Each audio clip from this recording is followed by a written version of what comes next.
मैं देख रहा हूँ एग्जाम्पल नंबर 18।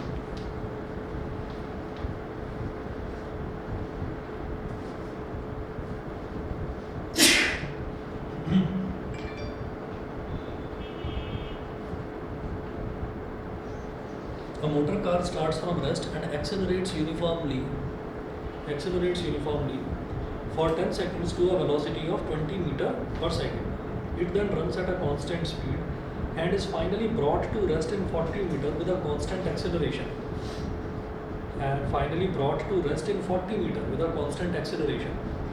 फिर है total distance covered 640 metre. Find the value of acceleration, retardation and total time taken. Acceleration की वैल्यू बताइए, रिटार्डेशन की वैल्यू बताइए, और पूरी जर्नी में जो टोटल टाइम लगा है वो टोटल टाइम बताइए। ये करना है, ठीक है। कैसे करेंगे देखिएगा।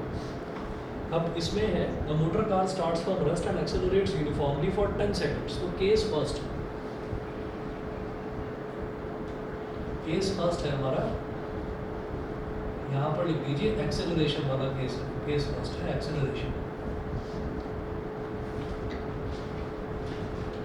A motor car starts from rest and accelerates uniformly for 10 seconds. तो starts from rest का मतलब क्या है? Initial velocity 0 हो गई and accelerates uniformly for 10 seconds. अभी हमको मालूम नहीं है कि acceleration कितना है, लेकिन टाइम कितना ले रहा है वो। केस फर्स्ट है तो T1 बोल दीजिए, T1 10 seconds। और वेलोसिटी बढ़कर कितनी हो जाती है? 10 metre per second, 20 metre per second, sorry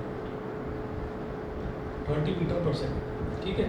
उसके बाद इन्होंने बोला it then runs at a constant speed. तो जो अगला केस है वो कांस्टेंट स्पीड वाला है। तो पहला केस हम देख रहे हैं एक्सेलरेशन वाला, तो एक्सेलरेशन निकालेंगे यहाँ पर। कौन सा वो लगाएंगे इक्वेशन? First equation UVAT। तो by first equation of motion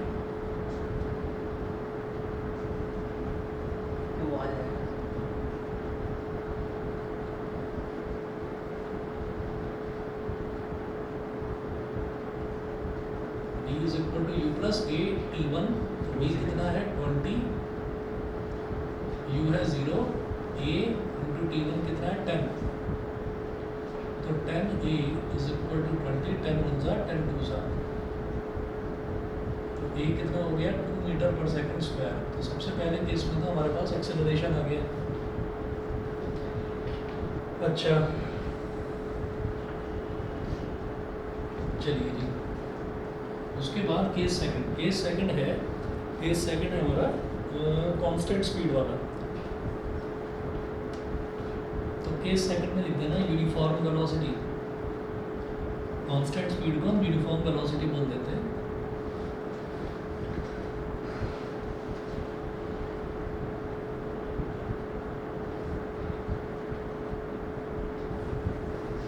uniform velocity.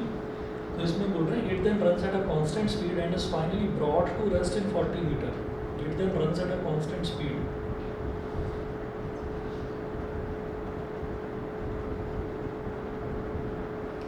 अच्छा, तो जब वो ना 10 सेकंड के लिए जब वो धीरे धीरे एक्सेलरेट करता है, तो एक्सेलरेट करने का मतलब उसकी स्पीड धीरे धीरे बढ़ेगी। तो उसकी स्पीड बढ़कर फाइनली कितनी हो रही है? 20 मीटर पर सेकंड। तो 20 मीटर पर सेकंड जब उसकी स्पीड हो गई तो फिर वो कांस्टेंट स्पीड से चलता है, यानी कि इतनी स्पीड से चलेगा। भाई उसने धीरे धीरे 0 से अपनी स्पीड को बढ़ाकर 20 पर पहुंच गया। फिर उन्होंने बोला है कि it then runs at a constant speed. फिर वो थोड़ी देर के लिए कांस्टेंट स्पीड पर चलता है। अभी कितनी देर के लिए वो नहीं पता हमको, ठीक है, वो अभी देख लेंगे। तो हम ये कहेंगे केस सेकंड में U जो है वो है 20 मीटर पर सेकंड। जो फर्स्ट वाले केस का V है वो सेकंड वाले केस के लिए U की तरह बिहेव करेगा। यूनिफॉर्म वेलोसिटी है तो एक्सेलरेशन की वैल्यू हो गई 0, ठीक है, एक्सेलरेशन की वैल्यू 0 हो गई। अच्छा, और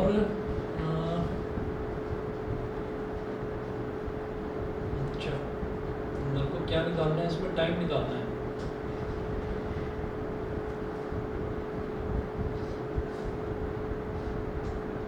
टाइम किस तरीके से निकालेंगे? हमारे पास डिस्टेंस भी नहीं है। यूनिफॉर्म वेलोसिटी में तो हम speed is equal to distance upon time का फॉर्मूला लगा देते हैं सीधा सीधा।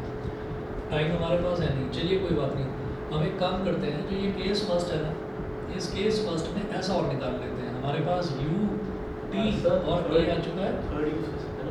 हाँ इसमें तो नहीं हो पाएगा, नहीं हो पाएगा क्योंकि प्रॉब्लम पता है क्या है वहाँ पर, हमारे पास टाइम नहीं है। देखिए ऐसा है कि v square is equal to u square plus 2as ये होता है, ठीक है। हम इस फॉर्मूले को इसमें लगा क्यों नहीं सकते वो मैं आपको बताता हूँ, क्योंकि हमारी फाइनल वेलोसिटी भी 20 रहनी है, इनिशियल वेलोसिटी भी 20 है, क्योंकि यूनिफॉर्म वेलोसिटी से चल रहा है ना वो, तो 2as इज इक्वल टू 0 आ जाएगा।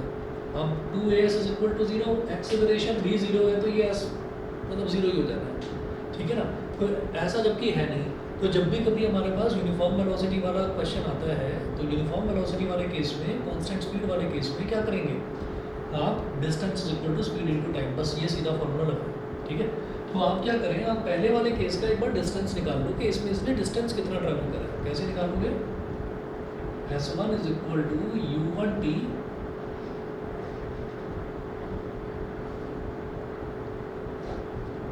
ut1 plus half at1 square. अब u तो 0 है, 0 into t1 plus half acceleration हमने निकाला था है ना, और टाइम कितना था 10, तो 10 का स्क्वायर 2 से 2 कट गया, कितना हो गया 100 मीटर। तो पहले वाले केस में उसने कितना डिस्टेंस ट्रैवल करा, 100 मीटर ट्रैवल करा। अब जो केस सेकंड है, केस सेकंड में आप डिस्टेंस ट्रैवल मान लीजिए s is equal to s2 बोल दीजिए, बस s2 बोल दीजिए, और फिर हम क्या कहेंगे कि distance is equal to speed into time. अब स्पीड तो सेम ही रहने वाली है, स्पीड कितनी है नहीं 20, तो डिस्टेंस जो है उसको मैंने s2 बोल दिया, और जो स्पीड है हमारी 20 इंटू टाइम को हमने बोल दिया t2, ठीक है। अच्छा अब आप ये देखिएगा, उन्होंने ये बोला है कि जो थर्ड केस है ना, थर्ड केस में वो ये बोल रहे हैं कि and is finally brought to rest in 40 metre with a constant acceleration. Finally वो जो मोटर कार है उसको रेस्ट में ला दिया जाता है विद कांस्टेंट एक्सेलरेशन। तो ये तो मुझे समझ में आ गया कि कांस्टेंट एक्सेलरेशन का मतलब यहाँ कांस्टेंट रिटार्डेशन होगा, कांस्टेंट रिटार्डेशन होगा भाई, उसको रोका जा रहा है तो ब्रेक लगा कर रोका जा रहा है, ठीक है। तो वो कितनी देर में वो रुक रही है कार, 40 मीटर चलकर फिर रुक रही है। पहले केस में कितना चली वो 100 मीटर, तीसरे केस में वो चली 40 metre, total distance travelled is 640 metre, तो बीच का कितना बचा 500, ठीक है। तो हम ये कहेंगे कि केस थर्ड जो है, और ये इतना करके ना इसको इक्वेशन नंबर 2 बोलकर छोड़ दीजिए, बस इतना करके छोड़ दीजिए। अब जरा केस थर्ड देखिए, केस थर्ड को हम बोलेंगे, जैसे एक्सेलरेशन था, अब केस थर्ड है रिटार्डेशन वाला।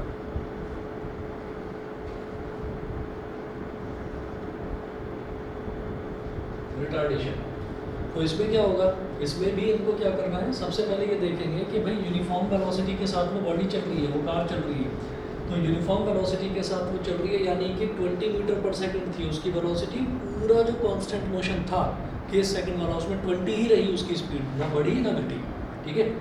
तो इस केस में उसकी जो इनिशियल वेलोसिटी है वो भी 20 मीटर पर सेकंड ही रहेगी। एक्सेलरेशन कितना है वो हमें नहीं पता, लेकिन डिस्टेंस ट्रैवल्ड कितना है 40 मीटर, ये हम जानते हैं कि 40 मीटर तक चलने के बाद it finally comes to rest. तो अब आप ये देखिए, अब मेरे पास क्या है VUAS, अब मैं लगा दूंगा थर्ड इक्वेशन ऑफ मोशन, ठीक है ना, ताकि मेरे पास एक्सेलरेशन आ जाए। तो by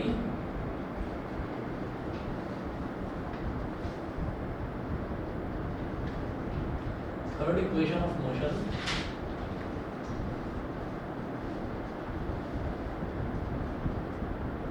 v square is equal to u square plus 2as, तो 0 का स्क्वायर इज इक्वल टू 20 का square plus 2 into a into s3 कितना हो गया 40, 400, 80a, तो minus 80a is equal to 400, 0 से 0 कट गया, 8 5 40, तो ए इज इक्वल टू -5 मीटर पर सेकंड स्क्वायर, ठीक है। तो ये हमारा नेगेटिव में आ रहा है, बिल्कुल ठीक आ रहा है। रिटार्डेशन की वैल्यू फिर 5 मीटर पर सेकंड स्क्वायर हो गई, ठीक है। उसके बाद देखिएगा, अब यहाँ पर जो डिस्टेंस है वो 40 मीटर हमको दे रखा है। अच्छा, और इन्होंने पूछा था find the value of acceleration retardation. Acceleration की वैल्यू ये आ गई, आंसर में भी यही दे रखा है। रिटार्डेशन की वैल्यू 5 आ गई, आंसर में भी यही दे रखा है। And total time taken, total time taken निकालना है। तो पहले केस में कितना टाइम लगा, 10 सेकंड। दूसरे केस का टाइम मैं अभी निकालूंगा। हम ये कहेंगे कि S1 plus S2 plus S3 is equal to 640 metre, ठीक है ना। कि टोटल डिस्टेंस उन्होंने 640 मीटर बोला है। तो पहले केस में कितना चला कार, 100 मीटर। दूसरे केस का मुझे पता नहीं, और तीसरे केस में चला 40 मीटर इज इक्वल टू 640। तो S2 plus 140 is equal to 640। तो S2 is equal to 640 minus 140। तो S2 is equal to 500 metre, 500 metre. अब क्या कहेंगे, substitute this value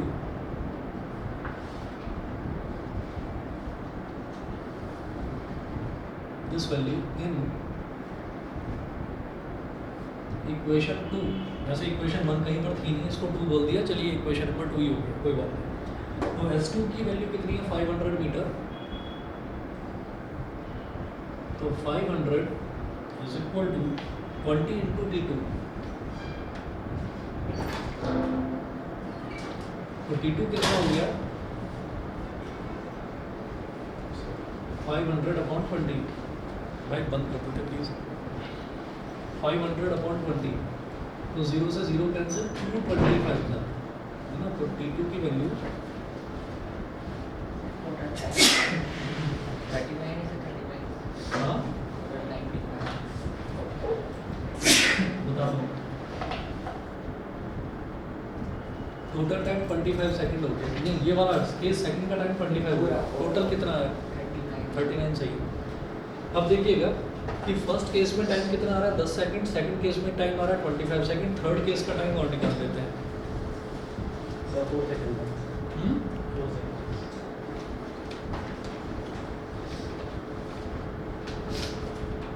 Now let us calculate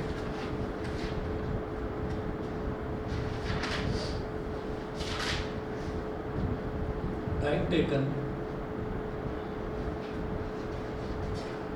in case 3 as well। Case 3 में जो time लगता है वो भी निकालिए। तो केस 3 का टाइम कैसे निकालेंगे, केस 3 में हमारे पास ये देखिए USB ये है, तो इसमें T वाला तो कोई रिलेशन बनेगा नहीं, कोई बात नहीं, A है हमारे पास। तो U कितना है केस 3 का, 20 मीटर पर सेकंड। केस 3 का A हमने निकाल लिया था -5 मीटर पर सेकंड स्क्वायर, और V हमारे पास है ही 0 मीटर पर सेकंड। तो T निकालना है, T को हमने T3 बोल दिया। तो VUAT first equation of motion. तो भाई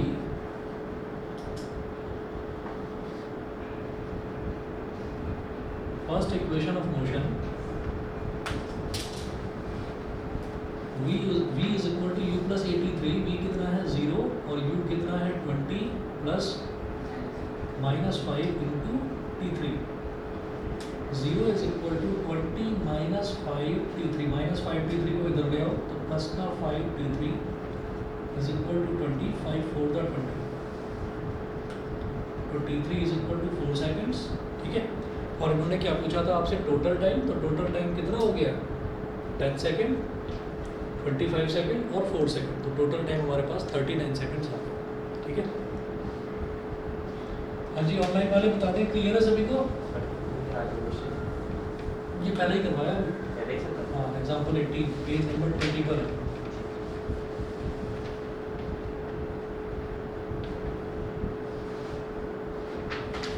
Therefore,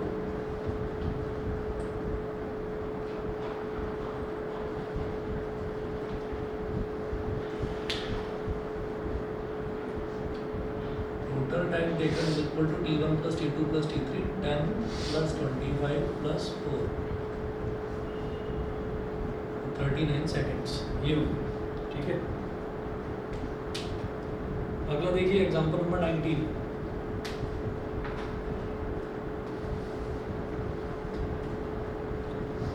एग्जांपल 19 में है an athlete runs a distance of 1500 metre in the following manner. First है starting from rest he accelerates himself uniformly at 2 meter per second square until he covers a distance of 900 meters. Second है he then runs the remaining distance of 600 meter at the uniform speed developed. फिर है calculate the time taken by the athlete to cover the two parts of the distance covered. Also find the time when he is at the center of the track. When he is at the center of the track. Question same है, कर लेंगे क्या अपने आप बताइए भाई। पहला case है, पहले केस में वो बोल रहे हैं कि वो रेस्ट से स्टार्ट करता है, एक्सेलरेट करता है 2 मीटर पर सेकंड स्क्वायर, ठीक है। और दूसरे केस में और वो कितना डिस्टेंस ट्रेवल करता है 900 मीटर। फिर जो सेकंड केस है, सेकंड केस में वो बोल रहे हैं he then runs the remaining distance of 600 metre at the uniform speed develop. कर लेंगे बताओ? Yes sir. ये करवाऊँ?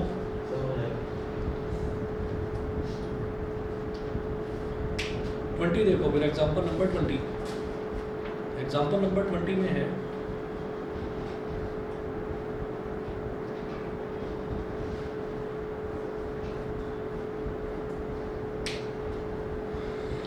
a man is s is equal to 9 meter behind the door of a train when it starts moving with acceleration 2 meter per second square.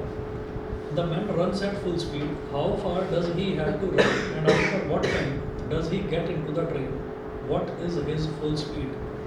ठीक है, देखिएगा ये question है थोड़ा समझने वाला। A man is s is equal to 9 meter behind the door of a train when it starts moving with acceleration 2 meter per second square, ठीक है। हमने बोला हाँ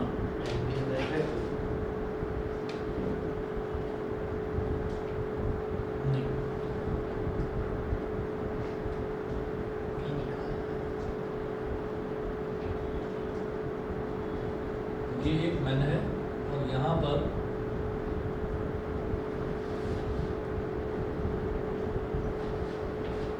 हमने माना कि ऐसे एक ट्रेन है,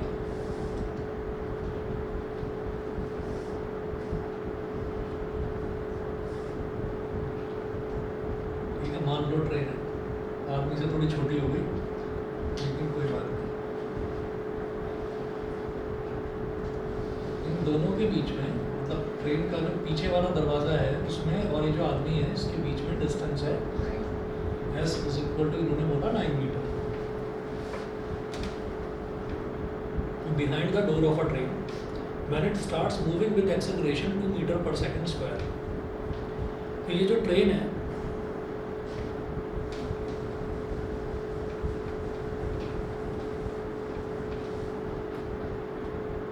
ये जो मैन है ये इस ट्रेन के पीछे खड़ा हुआ था, जो पीछे वाला डोर है ना उससे 9 मीटर पीछे खड़ा हुआ था, है ना। और ठीक उसी इंस्टेंट पर जब इसमें और ट्रेन के पिछले डोर में 9 मीटर का डिफरेंस था, उसी दौरान ये जो ट्रेन है इसने चलना शुरू करा with an acceleration of what 2 metre पर सेकंड स्क्वायर। तो जो ये ट्रेन है ये ट्रेन भी रेस्ट में थी, ठीक है ना।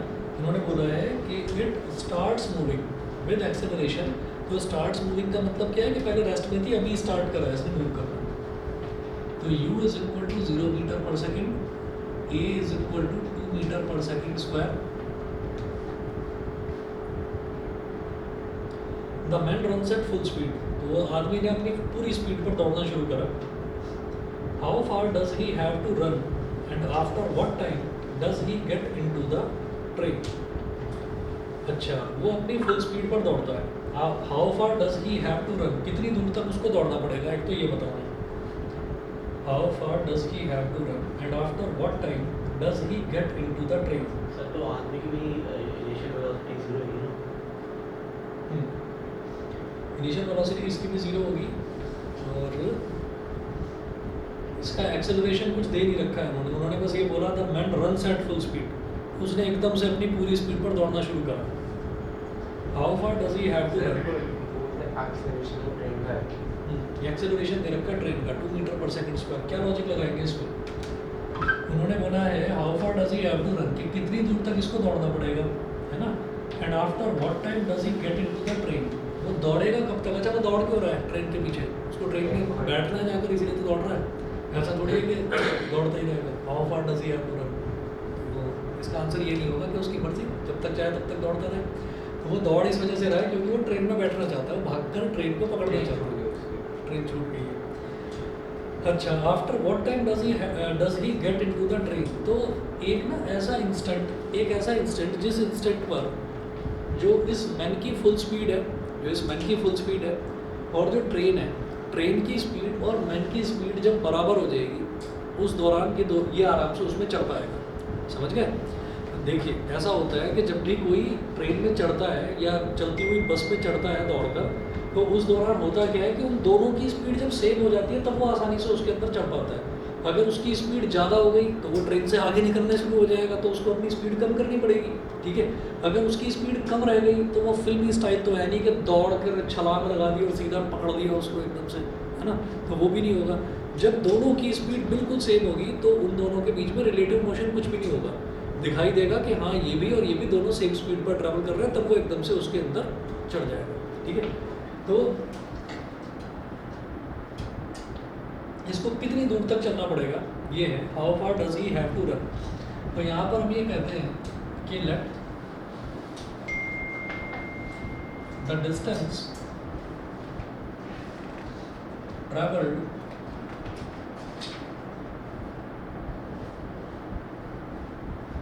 by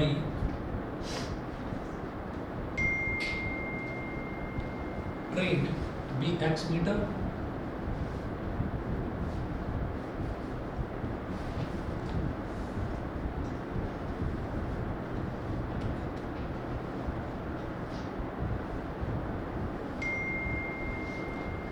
let the distance traveled by train be x meter and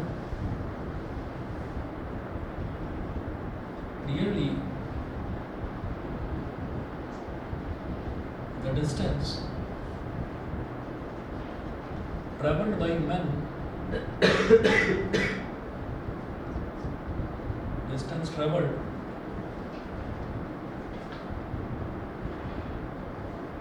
by men will be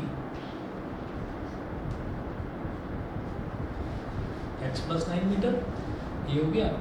तो हमने ये देखा कि जो ट्रेन है, ट्रेन मान लीजिए x मीटर ट्रैवल करती है, तो वो आदमी है उसको 9 मीटर, ये तो अपना जो बीच का जो गैप है तो ट्रैवल करना ही पड़ेगा, और उतने टाइम ड्यूरेशन में ट्रेन जितना आगे निकल गई है, ट्रेन निकल गई x मीटर आगे, तो उसको वो x मीटर डिस्टेंस भी ट्रैवल करना पड़ेगा। ये तो समझ गए होंगे, ठीक है। अच्छा, अब हम ये कहते हैं कि ये है u is equal to 0, a is equal to 2 metre पर सेकंड स्क्वायर। इसने डिस्टेंस कितना ट्रैवल करा ट्रेन ने, x मीटर, ठीक है। और जो इसका टाइम है उसको t ही मान लीजिए, टाइम को t मान लीजिए, SUAT। तो यहाँ से एक रिलेशन बन जाएगा, सेकंड इक्वेशन लगा दें, ठीक है। हमारे पास दो अननोन है यहाँ पर, हमारे पास दो हैं, एक तो टाइम और एक x, दो हैं। और उन्होंने यही पूछा है how far does he have to run, ठीक है। उस आदमी को कहाँ तक दौड़ना पड़ेगा, तो अगर x की वैल्यू आ गई, x में 9 ऐड कर देंगे तो हम बताएंगे कि उसको इतना दौड़ना पड़ेगा। दूसरा, and after what time does he get into the train, तो इसका मतलब t की वैल्यू भी निकल जाएगी, अगर t हमारे पास आ गया तो भी बात बन जाएगी। तो देखिए क्या कहते हैं इसमें कि by applying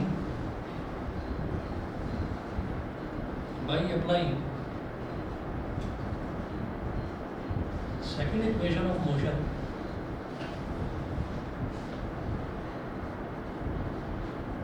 to the motion of train,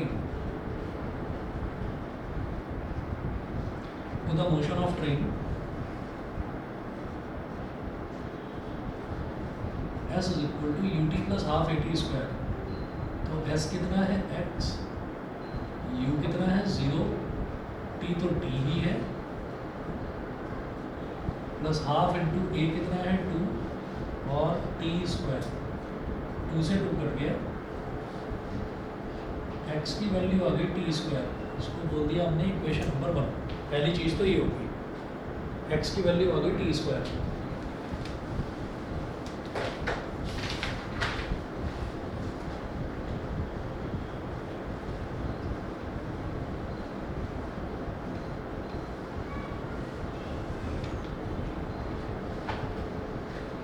ठीक है, उसके बाद हम ये करेंगे कि ये जो मैन दौड़ रहा है, ये दौड़ रहा है अपनी फुल स्पीड पर। फुल स्पीड यानी कि वो उसकी कांस्टेंट स्पीड हो जाएगी। उन्होंने ये नहीं बोला कि वो अपनी मतलब वो फिर ऐसे एक्सेलरेट करेगा या धीमा हो जाएगा या तेज हो जाएगा, ये कुछ नहीं, फुल स्पीड पर अपना दौड़ रहा है। तो उसकी जो वेलोसिटी है मैन की, वो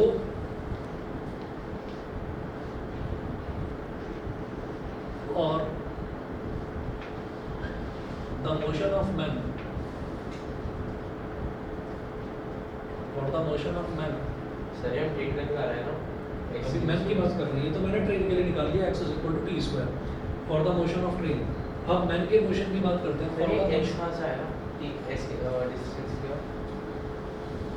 ये मैंने मान लिया था ना, late the distance travelled by train भी x मीटर है ना, तो s की जगह मैंने x लिख दिया, टाइम टेकन t है। तो जब हम अब मोशन ऑफ मैन की बात करते हैं, for the motion of man distance is equal to speed into time.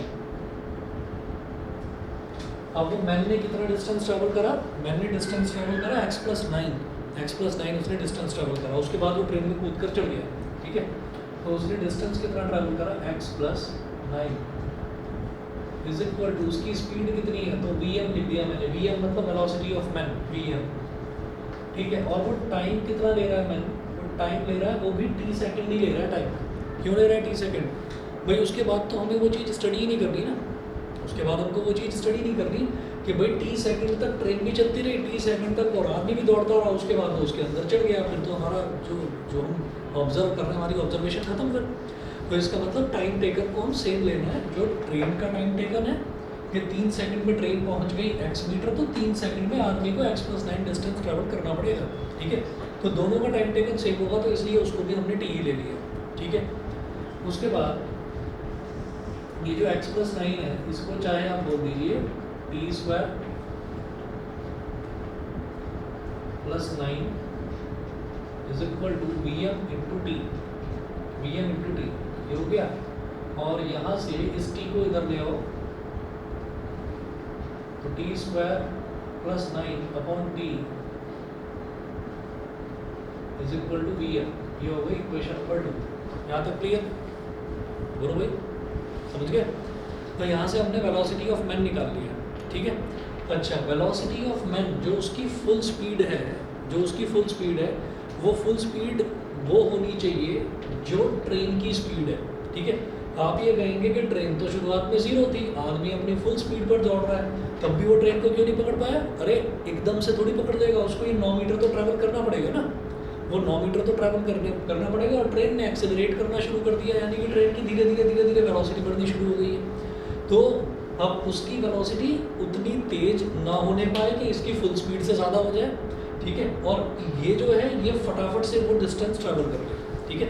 तो हम ये कहेंगे कि जब आदमी उसके अंदर चढ़ेगा, उस टाइम पर आदमी की वेलोसिटी जो है और जो ट्रेन की वेलोसिटी है वो दोनों सेम होगी, सेम वेलोसिटी होगी, तभी वो उसके अंदर चढ़ पाएगा, ठीक है।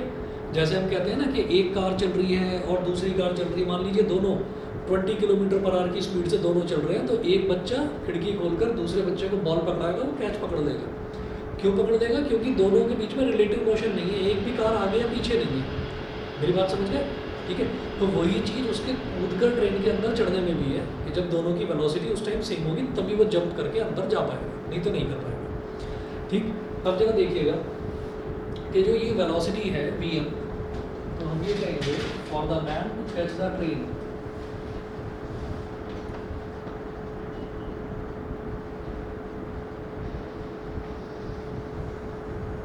For the man to catch the train, the velocity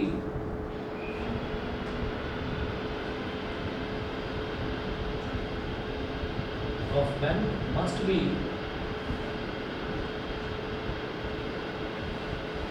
equal to the final velocity of train, final velocity of train, ठीक है।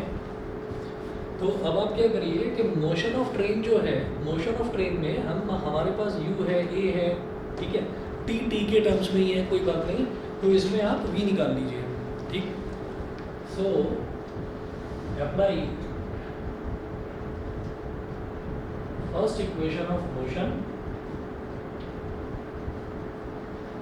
To the motion of train,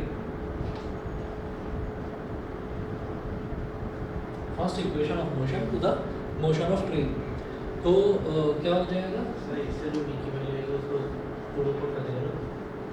क्या बोल रहे हो दोबारा बोलो? इससे जो v की वैल्यू आएगी उसको सेकंड इक्वेशन पुट कर देंगे। हाँ, उसको पुट कर दीजिए। आप ये देखिएगा, या फिर सेकंड इक्वेशन में जो v की वैल्यू है उसको यहाँ पुट कर दो। देखिए बात की, अब जैसे vm है तो vm की वैल्यू यहाँ डाल दीजिए आप, t square plus 9 upon t is equal to u कितना है 0 प्लस एक्सेलरेशन कितना था 2 इंटू टी, ये हो गया। अब t square plus 9 is equal to 2t, ये हो गया।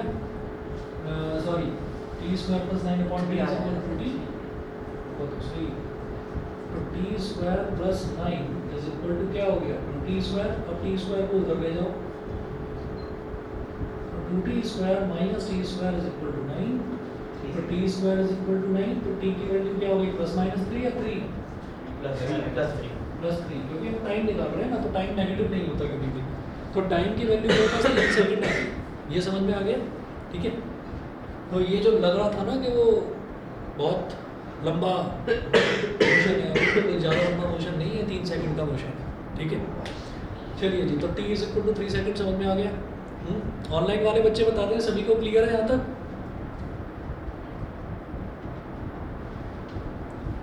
बताओ भाई, दोनों आदित्य, सोमेन, सिमरन,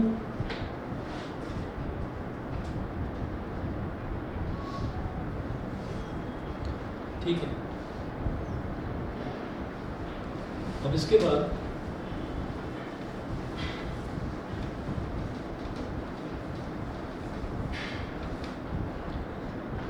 देखिए और क्या पूछा था इन्होंने एक तो ये पूछा था आपसे, how far does he have to run and after what time does he get into the train, ठीक है।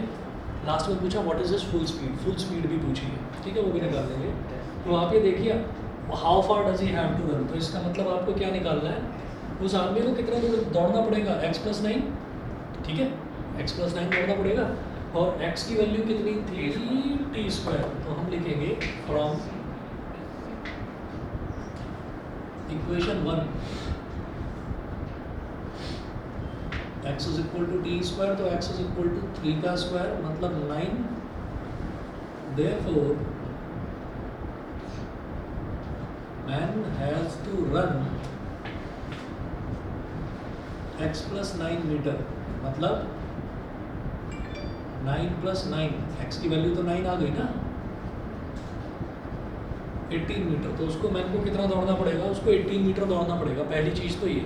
उसके बाद देखिएगा, अब वो पूछ रहे हैं कि what is his full speed, man की फुल स्पीड कितनी है, वो यहाँ से निकाल लीजिए from equation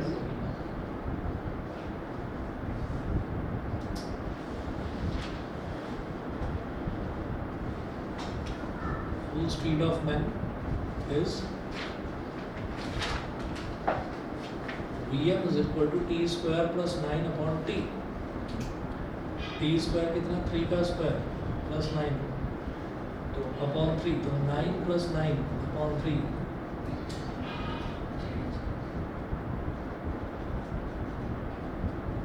six metre per second, ठीक है, अच्छी स्पीड है।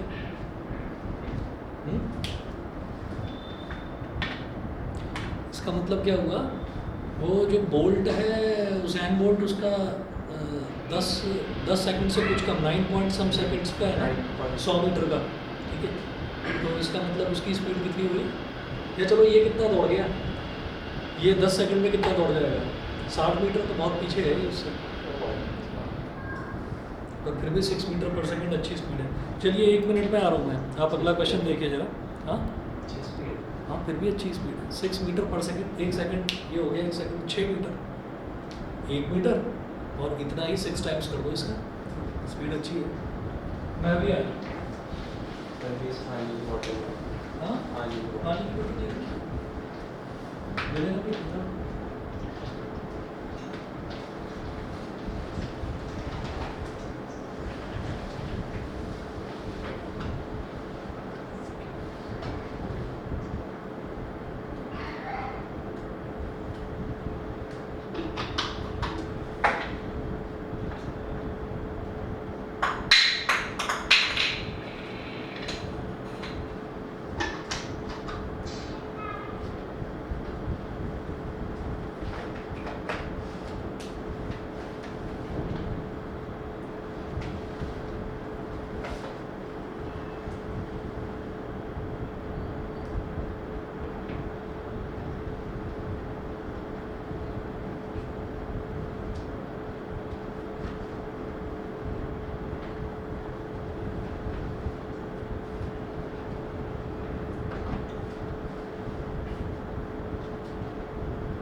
एक और देखिए example number 21।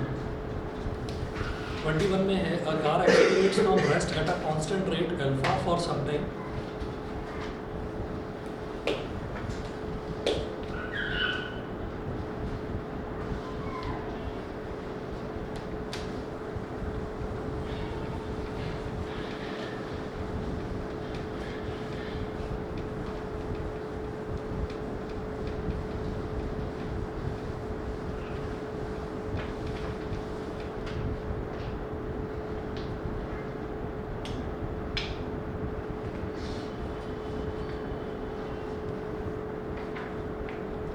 Example 21.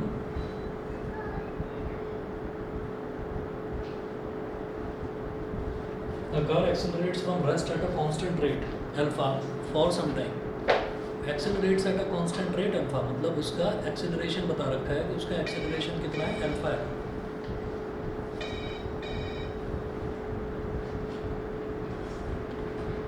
After which it decelerates at a constant rate beta to come to rest. If the total time elapsed is t seconds, then calculate the maximum velocity attained by the car second, the total distance traveled by the car in terms of alpha, beta and t. तो alpha, beta और t के terms में हमको निकालना है।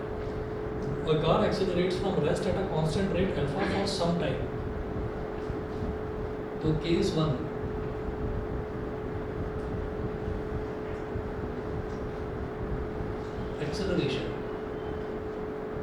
Acceleration वाला case लेंगे। A car accelerates from rest तो इसका मतलब u की वैल्यू कितनी दे रखी है, 0 मीटर पर second at a constant rate alpha for some time, मतलब एक्सेलरेशन कितना दे रखा है, अल्फा मीटर पर सेकंड स्क्वायर मान लीजिए। और टाइम, अच्छा टाइम इसका नहीं दे रखा है, तो टाइम है t is equal to t1। First वाले केस का टाइम है t1 मान लिया हमने।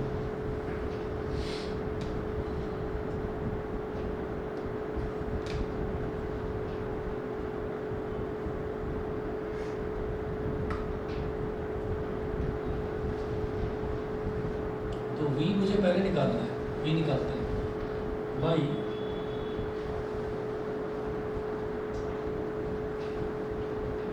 First equation of motion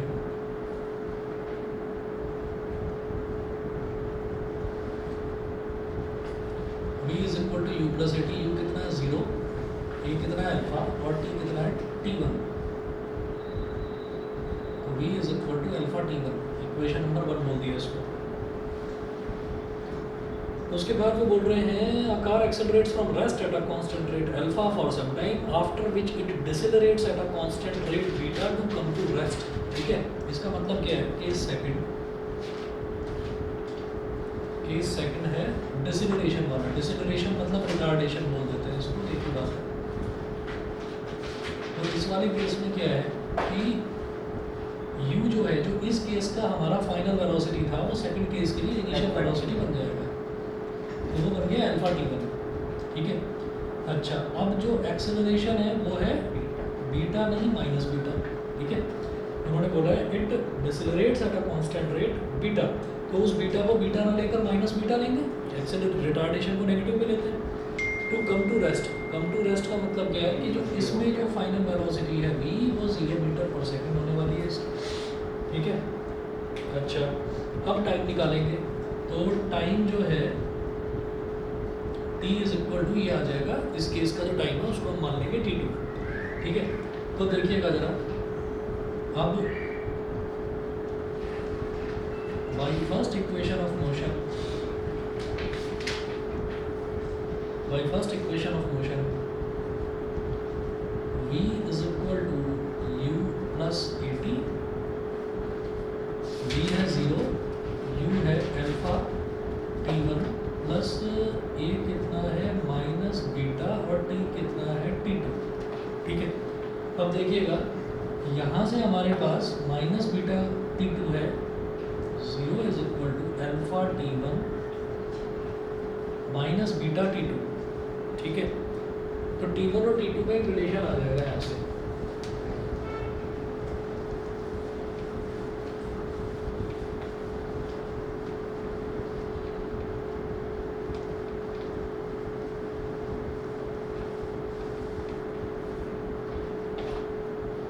minus beta t2 को इधर ले आएंगे,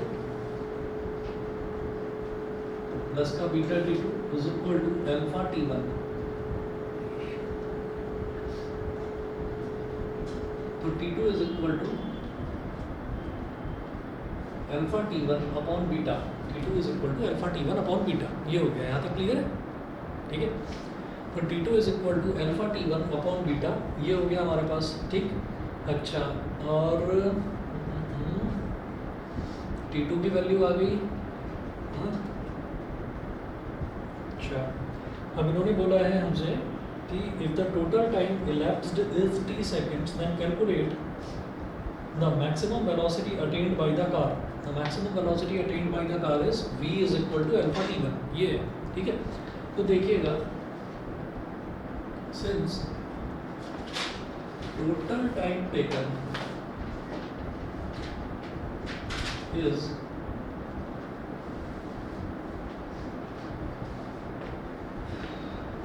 t, therefore t is equal to t1 plus t2। तो t is equal to अच्छा, अब ये जो t है ना, ये समझ लीजिए कि ये जो t है ये अननोन नहीं है, ये अननोन नहीं है। इन्होंने स्पेशल में बोला है कि आपको जो भी वैल्यूज इन्होंने, एक तो maximum velocity attend by the car, ठीक है, और दूसरा क्या निकालना है? Total distance travelled by the car. तो ये निकालना है अल्फा बीटा और टी के टर्म्स में। तो मानिए कि ये अल्फा मुझे वैल्यू दे रखी है, बीटा मुझे वैल्यू दे रखी है और टी भी एक वैल्यू दे रखी है। तो आंसर मेरा अल्फा बीटा और टी की टर्म्स में आएगा। समझ गए? तो ये अननोन नहीं है, ये मत सोचना कि मेरे को टी भी निकालना है। तो अब आप देखिए कि t1 की वैल्यू तो t1 ही है, t1 को तो t1 ही बोलो, और जो t2 है, t2 क्या हो गया? Alpha t1 upon beta. t is equal to t1 common ले लिया, तो यहाँ क्या बचा? 1 प्लस अल्फा अपॉन बीटा। यहाँ तक समझ गए? ठीक है, उसके बाद एलसीएम ले लो, t is equal to t1 into beta plus alpha upon beta. अब देखिए, ये जो t1 है ये अननोन है, t अल्फा बीटा ये सब नोन्स हैं, मतलब इनके टर्म्स में ही मेरे को आंसर निकालना है। तो t1 क्या हो जाएगा? Beta into T upon beta plus alpha, यानी कि अल्फा प्लस बीटा। ये हो गया T1। तो फर्स्ट पार्ट में वो पूछ रहे हैं the maximum velocity attend by the car, हमको निकालना है कि कार की मैक्सिमम वेलोसिटी कितनी होगी। First part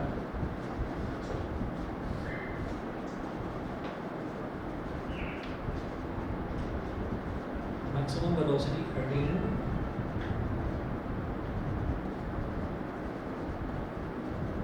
by the car is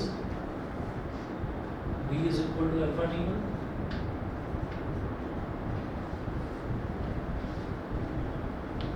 is equal to alpha into beta T upon alpha plus beta। Answer क्या आ गया, alpha beta T upon alpha plus beta. ये बता दीजिए, ये समझ गए, ठीक है, बताओ क्लियर है। चलिए जी सेकंड पार्ट में देखिए the total distance travelled by the car. तो टोटल डिस्टेंस निकालना है मेरे को कि कार ने टोटल डिस्टेंस कितना ट्रैवल कर लिया, ठीक है, अभी निकालते हैं।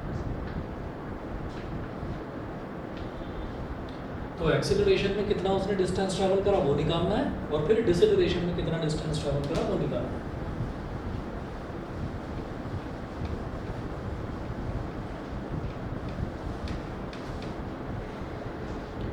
तो लिखेंगे distance travelled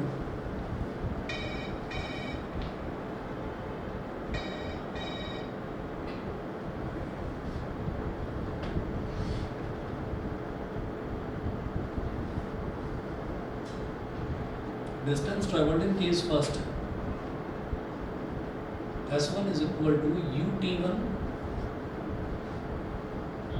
plus half AT1 square. U कितना है, 0 इंटू T1 प्लस हाफ, ये जो A है ये क्या है, अल्फा इंटू T1 की वैल्यू निकाल ही चुके थे, beta T upon alpha plus beta.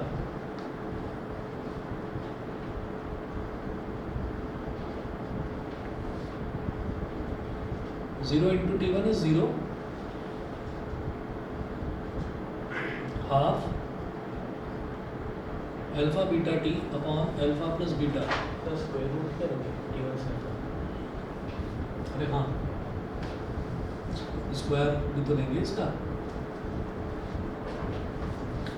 है ना। तो ये हो जाएगा half alpha beta square T square upon alpha plus beta का होल स्क्वायर, ठीक है। इक्वेशन 1 इसको हमने बोला था, इसको बोल दीजिए इक्वेशन नंबर 2, ठीक है, ये हो गया। उसके बाद हम कहेंगे कि distance travelled in case second.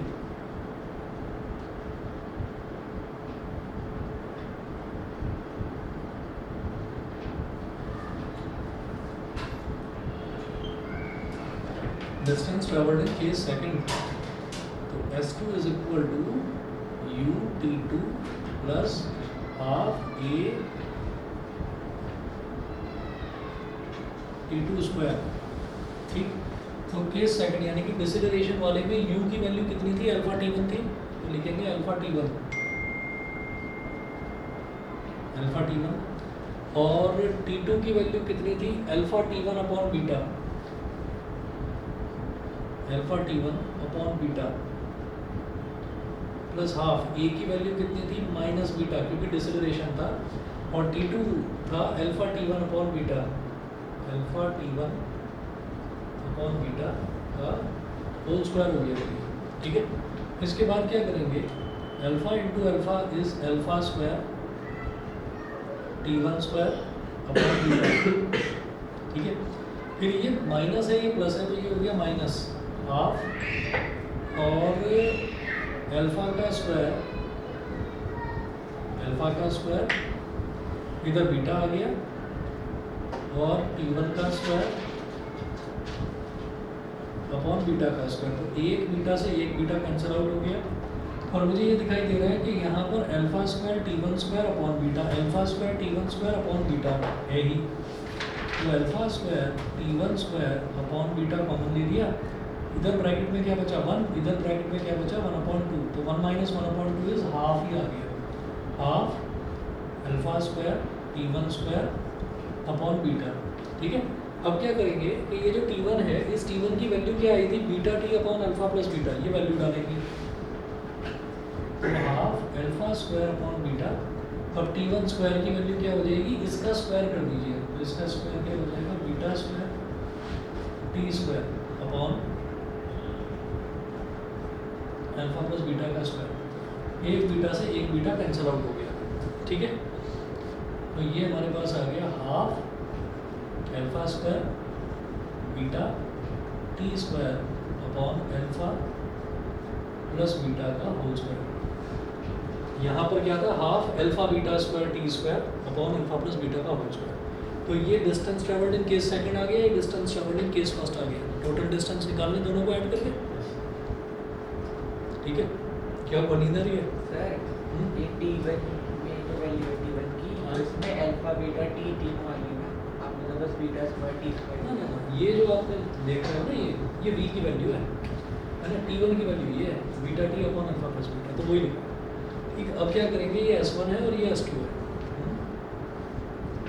ये हो गया हमारा इक्वेशन नंबर 3। तो टोटल डिस्टेंस ट्रैवल्ड कैसे निकलेगा, S1 और S2 को ऐड कर दीजिए।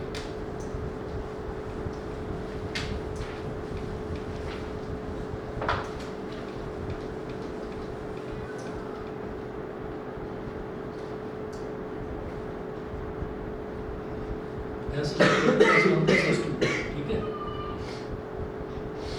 Half alpha beta square T square upon alpha plus beta का होल स्क्वायर, ठीक है। और plus half alpha square beta T square, alpha square beta T square upon alpha plus beta का whole square. अब इसमें देखेंगे कि क्या कॉमन आ सकता है। 1/2 अल्फा प्लस बीटा का होल स्क्वायर। 1/2 कॉमन, डिनोमिनेटर में अल्फा प्लस बीटा का होल स्क्वायर कॉमन, सही है। और न्यूमरेटर में अल्फा और इधर अल्फा स्क्वायर, तो अल्फा कॉमन, बीटा स्क्वायर और बीटा, तो beta common, T square common. तो जरा बताइए इधर ब्रैकेट में क्या बचा, अल्फा बीटा और टी स्क्वायर, तो इधर बीटा बचा सिर्फ, प्लस इधर क्या बचेगा, अल्फा। एक बीटा प्लस अल्फा से एक बीटा प्लस अल्फा कट गया, तो result is alpha beta T square upon twice of alpha plus beta, ठीक है। ये हमारा टोटल टाइम हो गया, यही आंसर, चेक कर लीजिएगा, ठीक है। इतना कर लीजिए, अभी 2-3 क्वेश्चंस और बच रहे हैं, उसको आप करिए, कोशिश करिए। हाँ आज नहीं है, आज नहीं है, कल लूँगा तो मैं मैसेज कर दूँगा, ठीक है।